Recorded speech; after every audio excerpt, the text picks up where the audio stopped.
সালামু আলাইকুম dear audience, আপনারা দেখতে পাচ্ছেন বলছি মোটর প্রোটেক্ট দিয়ে ঢালাই হচ্ছে। বেসমেন্টের পুরো বেসমেন্টে ঢালাই হচ্ছে, শেয়ার ওয়ালগুলো ঢালাই হচ্ছে। আফতাবনগরের এইচ ব্লকে প্রজেক্টটি চলমান। আমাদের প্রিমিয়াম কোয়ালিটির ক্লায়েন্ট তিনি বুঝতে পেরেছেন যে ড্যাম প্রুফের একমাত্র সমাধান হচ্ছে বলছি motor protect.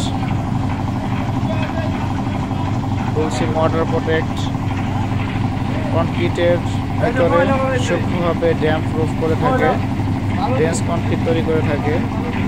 As a result কনক্রিটে damp আসে না, বিল্ডিংয়ের কনক্রিটের রডকে সুরক্ষিত রাখে মরিচা থেকে। অ্যাজ এ রেজাল্ট কনক্রিট দীর্ঘস্থায়ী হয়।